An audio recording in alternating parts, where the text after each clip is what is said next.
Welcome to the Business Spotlight series. My name is Donna Kapmeyer, and I'm the CEO and firm owner of Action Coach of Coastal Bend in beautiful South Texas, and I will be your host for today. I am very excited to have our special guest, Janet Courtney, on our show today. She is the CEO and founder of Lighthouse Therapy. Today, we're going to talk to Janet about her business, her journey to business ownership, some challenges, successes, and to have her share, what it's really like for her to own and operate a business as an entrepreneur. If this is your first time on the channel, be sure to like and subscribe so you get notifications when we publish new content. So Janet, welcome to the show. It's great to have you on. Thank you, Donna. Thank you for having me today. It's a pleasure to be here. I'm always just touched and excited when people want to hear about Lighthouse. So thanks for having me. You are welcome. We are excited as well. So let's go ahead and get started. If you can kind of take a few moments to share a little bit about yourself, your business, and how your journey began. Okay. Well, I started my career as a speech language pathologist. I've been a speech therapist now for 30 years. I say that and I go 30, where 30, where did 30 years go? I don't know. And I'm a Christian, very much believe that God has led us on this journey. I started doing teletherapy. It was cutting edge, back in 2011. I've been a therapist since 94. And I've worked in skilled nursing and rehab, and there's lots of different areas that you can work as a speech language pathologist, and they're very different. But mine was, skilled nursing and kids, working in the public schools. And, a lot of therapists will take that journey. And then in 2011, I really wanted to be home more with my children, and we were homeschooling them. And I found a company that was doing online therapy. I knew enough. My husband has his degree in computers, and I knew enough to know that this was something that was coming in the future. And so I started looking for it, and I found a company, and I was with them for 7.5 years. And I just felt like every year there was less that was about the therapist and more about investors and, that kind of thing. And God had been kind of tapping me on the shoulders for a couple of years saying, hey, I want something. And I was like, I'm comfortable. Leave me alone. I don't want to change. I like what I'm doing. I like my life. I'm good. And then it got really bad. And so I was like, okay, God, what do you want me to do? I really started praying and seeking and trying to figure out what his will was for my life, more so than my own. And he very clearly said to me, I want you to start your own company. And I went, no, I don't want to do that. And I was 50 when I started this company. Congrats. And I'm 57. I just turned 57, 3 days ago now. And but we're a family company. We don't take investors. We very much I was the speech therapist, and we hired an OT, and then we got a school psychologist, and that was in 1819. And it has 48 kids. And then God has blessed it. And over the years, we went, plus the pandemic. I mean, who knew that teletherapy was going to everybody was going to be remote. Who knew that was going to happen, right? Yeah. So God positioned us in a place where we could be there to help people. And we tried really hard to make sure. And it just meant massive growth. We went from 48 to 500 to 1,200 to 2,200 in 4 years. Wow. Just, explosion. That's phenomenal. Yeah, an explosion. And so that's how we started. And, my daughter and my oldest daughter and my middle son have been with me since day one. My husband got furloughed during the pandemic, so he came on as our CTO. And then our youngest, he was doing sales for us early on, 16 years old with a big man voice, and he was doing cold calls. And he got our second contract, and they're still with us 6 years later. So, but he's now our director of recruiting, and he's like, I like recruiting better than sales because you're giving somebody something they want instead of trying to get them to give you something. And I kind of get that. So, so my entire family, and actually even my sister, my older sister works part-time for us. So that's fantastic. Yeah. Then that presents its own challenges, but it sounds like it's going very well. It's working well for you. Yeah. Anytime, you work with family, you have to find that balance. And I always tell people, I'm like, God really gave each one of us a specific gift that is, I joked before that nepotism is alive and well here, but nobody gets a free ride here. Nobody doesn't work.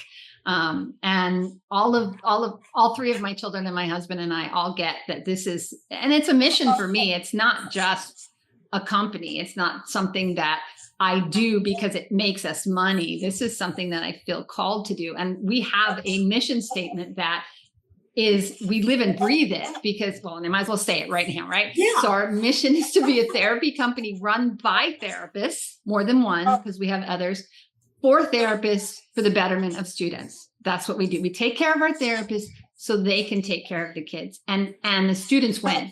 When people love what they're doing and you're serving people, the students win. That's what, I mean, as a therapist, we all have servant hearts, we love to serve people. So, serving the therapists and serving the students, it's a win-win. I mean, so that's why we do what we do. And I see, my husband's a computer guy. My middle son is tech. He's like his dad. And then the other two, my youngest is sales like me. And then my oldest is like me, type A and very organized. And so she's the one that I'm grooming to step into this role. And so, yeah, so she does all of our billing and payroll. So we're blessed. And that's only the 6 of us. There are 17 full-time staff. And then we have 62 therapists right now. So that is fantastic, man. What a journey, and what a great story, and what a way to scale your business so quickly. So, and have your family all involved in that. So well done. Yeah. Well done. So I'm going to flip on you. Sure. Yeah. Or absolutely. Flip on me. So let's flip on you. So let's talk about some of those challenges and mistakes that you've made along the way to kind of get to where you are now. Yeah. Well, anytime that you start a business, it's cash flow. You can have $500,000 in accounts receivable and have $10 in the bank, and where you go to get that money, and the sharks that are out there can kill your business. And we've gotten close. We eventually got an SBA loan, but when you first start and you don't know, it's like you have to be really, really careful about where you're borrowing money from, and what lists you get on, because boy, once you're on those lists, they will call you and hound you and call you and hound you, and they're looking for that weak point, that weak moment when it's like, I have $100,000 payroll and I have 92,000 in the bank, or I have 50,000 in the bank. What do I do? And so you can give away the farm if you're not careful. And it is, and it's not easy. It's not, and I don't know about you or other people that start a business. I don't have a huge pile of money sitting over here waiting for me to draw on it.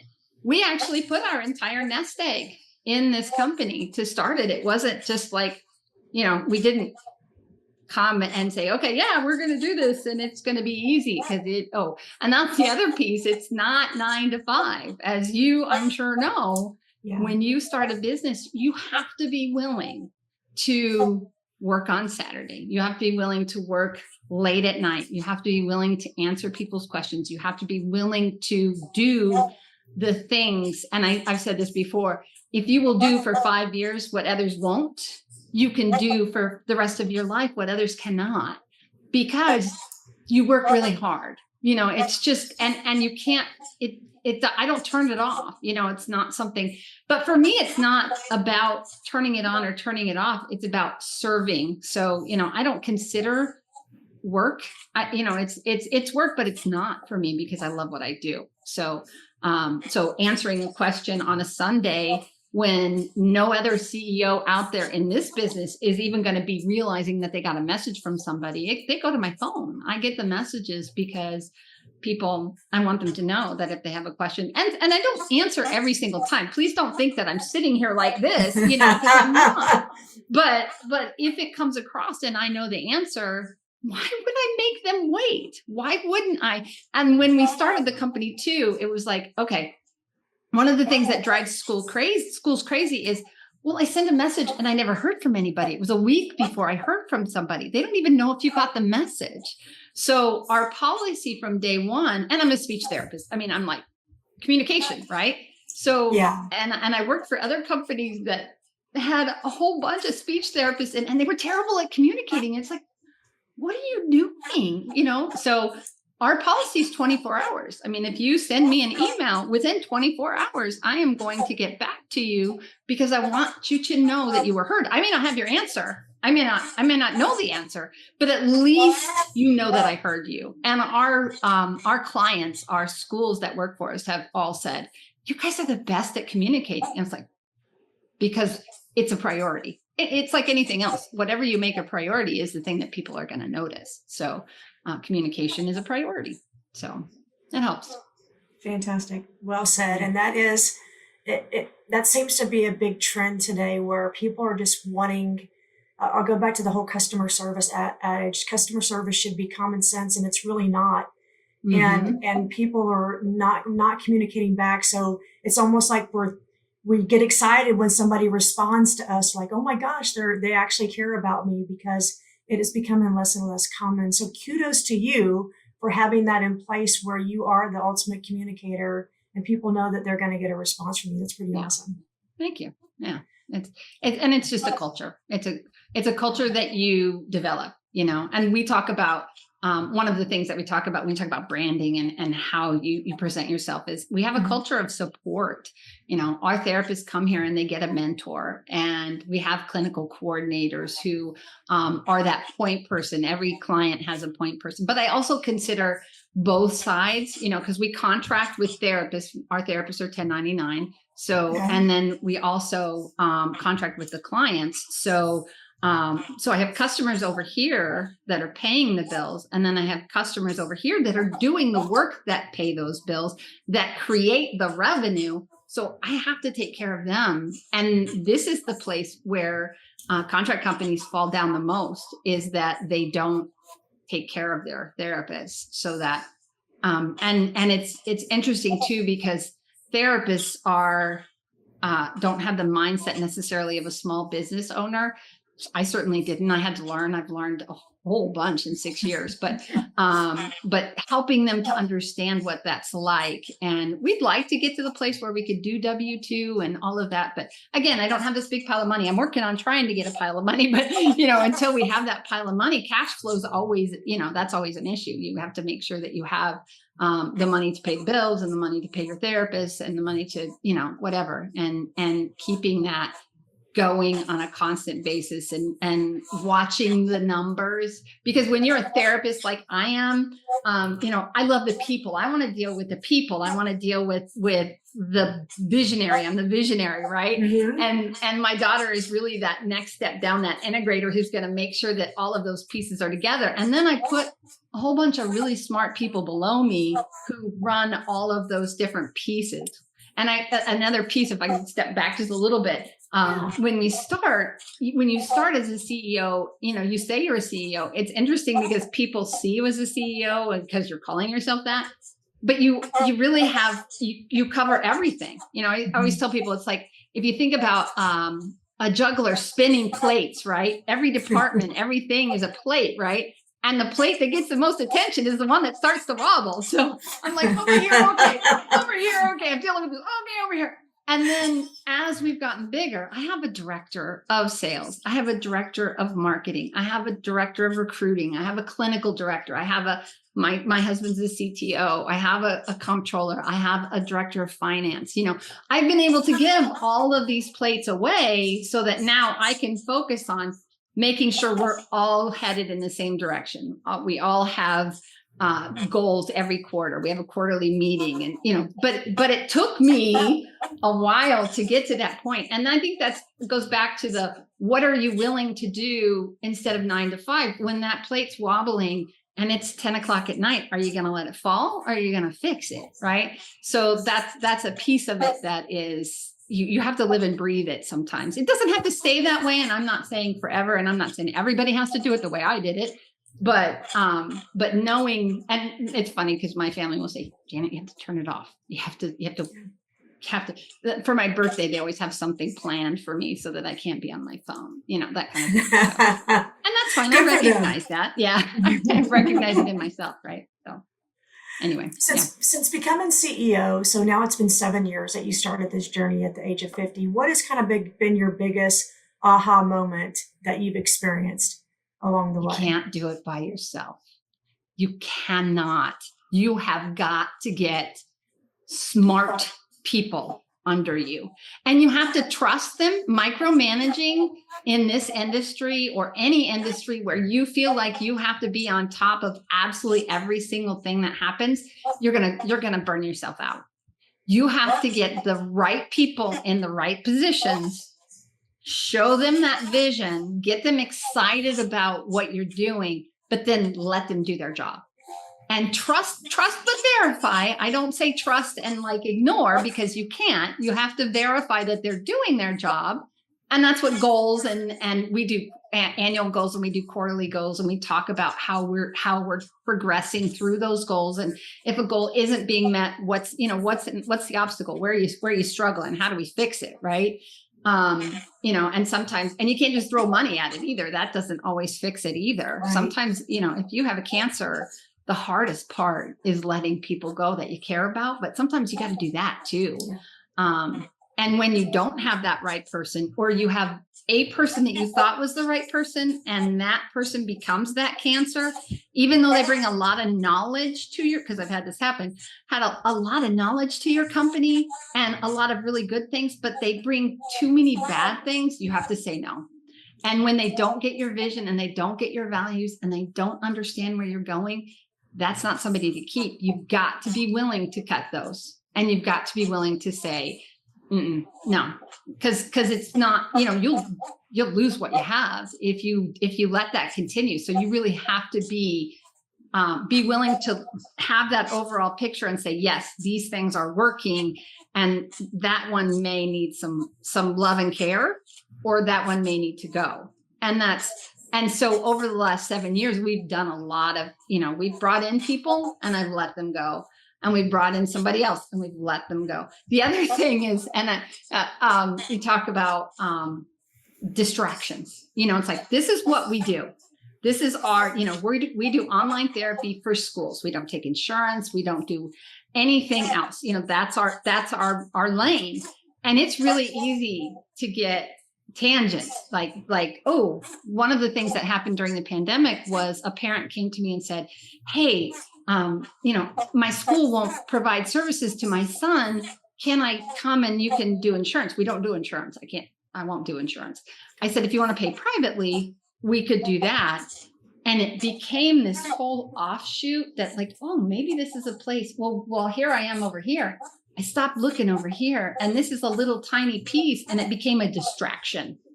And you gotta know, sometimes you can do that and you can have a whole nother business. I get that. But if it's distracting from this, and this starts to, like, you talk about the plate, it starts to wobble really bad because you're over here and this is a hundredth of what this is. Wow. Like the shiny, you get this shiny thing over here that looks all wonderful, new and good. Right. And you have to recognize that that's a distraction. That it's like, yeah, that's kind of cool, but no, we're here. Yeah. Mm-hmm. So that shiny can be very, very distracting. And it seems like a good thing at the time, but it's not a good thing if it affects your basic business model. You have to hold on to that piece and focus on that and growing that. I mean, you can't just like say, okay, I'm going to do this and it's the only thing I'm going to do. And if it doesn't grow, I'm going to figure out every possible way to make it grow. Well, there are also, and we've experienced it this year, there was a whole bunch of money that came into special education from the pandemic, and that money ran out September 30th. So the schools, and I don't mean to insult them, but they're not always the best at managing their money. So they just don't have that ability to have that extra money. It's gone. And so now it's harder to sell to them. Okay, well, that's fine. But special education is not stopping. You still have to provide services to those kids. So, it swings a little bit, and that's okay. We're over here right now, but it's going to come back to center, and then it'll go over this way. And, it's not ever going to be if you don't like riding the roller coaster that business is, you're going to hate this job, because there are definitely, there's definitely highs and there's lows, and it's just a part of it. And you have to go, is this something that's critical? Is it because I see that's happening in our industry. Some of my competitors are panicking, and I'm like, we're small, we can shift, we can adjust. We know what we have a core, and we're okay. And, the business that we get, but we also foster our people and make sure that our contracts are really happy, so they stay longer. So that's just part of, you have to just ride the waves as they come, I guess, is the point. So. Talking about your competitors, do you think, part of that is what differentiates you, or what do you really believe? What makes you guys stand out as an organization? Well, faith is our center value. I mean, that's a big part. I think I would not be here. And I said it at the beginning that, I truly believe that, that God covered a lot of my mistakes, but valuing human beings, I think. And whether you believe in God and whether you believe in Jesus and all of, I do, I believe those things. And I believe that Christianity is a part of what brought me here. But you can be a good person and love people and be a good business owner, even if you don't believe all of that. But if you can treat people well and value the people that are brought to you, that's a critical piece. If you look at Simon Sinek and the stuff that he has out, I mean, he's amazing. I love listening to his stuff. There's other leaders out there as well, but and just leadership itself. You cannot be a dictator. You cannot be a micromanager. You have to give people the room to grow within what you're having them do. And you have to trust them enough that they're going to do it, and they're going to do it well. You have to manage them. You have to make sure that they follow through on things. But if that's the only thing that you're doing and you're nitpicking every single thing that they do, you're not going to get anywhere, because first of all, you're going to kill yourself, because you're going to be worried about every single thing. But you also are going to drive people away and put a wedge. And, that culture of support, that culture, the people that work for you need to have a loyalty to what you're doing and to who you are, because that matters. That's so important to running a business and growing a business, I think. So you are absolutely spot on with that. So let's fast forward about 5 years. Where do you want this business to be in the next 5 years? We actually have 5-year goals. Our 5-year goals are to have grown exponentially. We would like to, I think we have our goal this year is 3,000. I think we'd like to have 25,000 kids by then. We'd like to have, we have 60 to 100 therapists. So we would probably need, 300 to 500 therapists at that point. We'd also like to we want to be obviously debt free.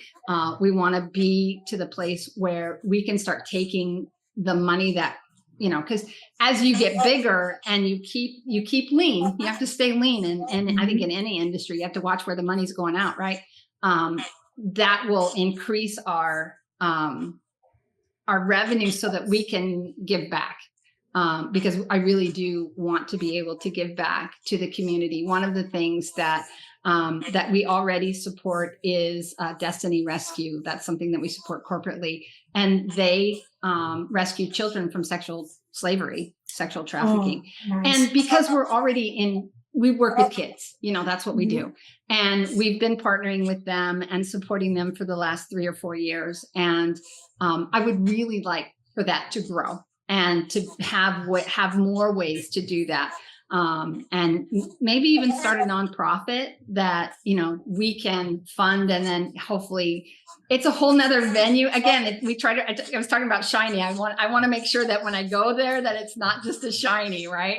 But growing that, and then, and we would like to be able to, truly, if you want to work somewhere as a therapist, as a speech therapist and work from home, I want Lighthouse to be the number one choice. I want people to go, they like Lighthouse. Oh yeah, go work for them, because, attracting therapists is one of the hardest things. And, our branding, we want to be the best. Our vision is to be the number one company in teletherapy, across the board, and still giving God all the glory and praise, because, it's like, it doesn't, if you just do it for yourself, at the end of, we always talk about people, when you talk about you're born and you die, and there's that dash, that dash in between, that's, it's just a dash, unless you've done something with it. What'd you do with that dash? Where did you go with that dash? And, you can't take it with you. I can't take it with me. I mean, it doesn't matter how much I make. It doesn't matter how much, but I can take the things that I've done to help people. And that's why we want to help. This is the whole, what's happening with sex trade, in the sex trade field. It's disgusting. And it is just tragic. And imagine a special needs child that's being trafficked. I know they're being trafficked because they can't defend themselves. And that breaks my heart. I mean, so that's a place where I know that God will take us to help those that can't help themselves, because there's such evil. There's so much evil out there. There are good people out there, and there are good people that are helping. We just want to continue that. That's, and in order to do that, again, I have to have that pile of money, right? I have to make sure that the cash flow is good. We're working on that. Every year we get better and we get better and we get better. And in the next 5 years, we will be to the place where we can really, and I don't know if you know about Hobby Lobby, but Hobby Lobby gives 50% of their revenue. I think it's, I'm going to get it wrong, but whatever their profit, their net profit, their gross profit, net profit. Yeah. So Hobby Lobby gives 50% of its net profit to the kingdom, and they do amazing things. David Green wrote a book, and I read it, and I was like, oh, that's it. It's like, I can't do this without serving others. And that's what they do. They serve their people. Chick-fil-A does a really good job of that too. And they just, and these are faith-based companies as well. I want to be the Hobby Lobby and the Chick-fil-A of teletherapy, like that's just our goal to be. And you have to shut down on Sunday. Yeah. So you've got to shut down on Sunday. Yeah. That's fantastic. If you think back, and if you were to do things all over again, what would you do next, or what would you do differently? Ooh, differently? It's funny because all the mistakes that I made along the way kind of made me the CEO that I am today. Where we took money from, where we borrowed money from, I would have been smarter about that, because I see that as the biggest obstacle. But again, it's like, you can't always, if you don't have the credit because you're new, it's hard. It's a hard place to be as a small business owner, and to know that, I got to have this money. I got to, there's, get a good system in place for yourself. Make sure that you have, that you're supporting those people that are doing the right things, and, pay attention to those kinds of things. And just be careful about where your money's going. Those things are there's, money is always the issue, like they say in the banking industry, cash is king, right? It just is the thing that you have to have in order to move forward. To a certain extent, that's true, but it's not everything. Loving on people and building that. I think that I've built something that, I used to tell people when I die, I want to hear, well done, good and faithful servant. I know that I'm going to hear that now, because I have done it well. But there are, you always look back and go, gosh, I wish that I had done that a little bit. I wish I hadn't borrowed money at that time. But what do? When you have to, you just have to be smart about it. And if you're gonna be somebody that needs to borrow money, make sure and make sure you research the people that you're borrowing from, because you're the customer. You're the one that's going to have to service that debt. And when you're servicing a debt, can I service that debt? If they, if I am taking this much money and I have to pay this much per week, per month, per whatever, make sure that your cash flow is enough that you can do that. We were blessed, and we've been able to manage those mistakes that I've made along the way. But I also was able to get, money from other places as well, and just be the one that is your biggest cheerleader. Go out there and fight for what you want. People can say no to you 100 times, or you can get it wrong 100 times, but at 101 and you get it right and you land that client, good for you. But if you stop at 99, you're done, right? I mean, don't do that. Don't do that. See the value in yourself and see the value in what you're doing and what you're being called to do, because that's the thing that gets you into the seat. And I'm not 100% there. I'm still a work in progress, right? I sometimes, sure. I just go, people ask me to do this and it's like, okay, but I'm still working on it. I'm like, I don't have it all right. I don't have all the answers, but I just keep doing it. So, and I tell people too, I'll say, God knew what he was doing because he put my money and my kids into this business, and I'm a mama bear, and it's like, don't mess with my money, don't mess with my kids, so I'm not going to fail because I can't fail, because my kids, this is a legacy that we're leaving for them. And we are actually, we're one of the things that David Green, in that book that I was referring to, he talks about having a legacy plan in place for Hobby Lobby. And that's really important. And so we're going to have a supportive group. I hate to call it a board because they aren't going to have the financial, but my daughter, when she takes over, will have these 5 very trusted people that when I can't help anymore because I'm gone, she will have these 5 people that will be able to guide her when I retire. She'll have me, but once I'm gone, I won't be there. So she'll have this group of people that have been there from almost the beginning, that understand the business, that are older than her. She's not young. She's 26, and hopefully when she takes over, she'll be 35 or 36. I want to retire at 65, 67, somewhere around there, right? Nice. So I want to make sure that she has very specific people that have an investment in the company, not necessarily financially, but emotionally and spiritually and whatever, have just been there all along and love what we do. And we incentivize them to stay put.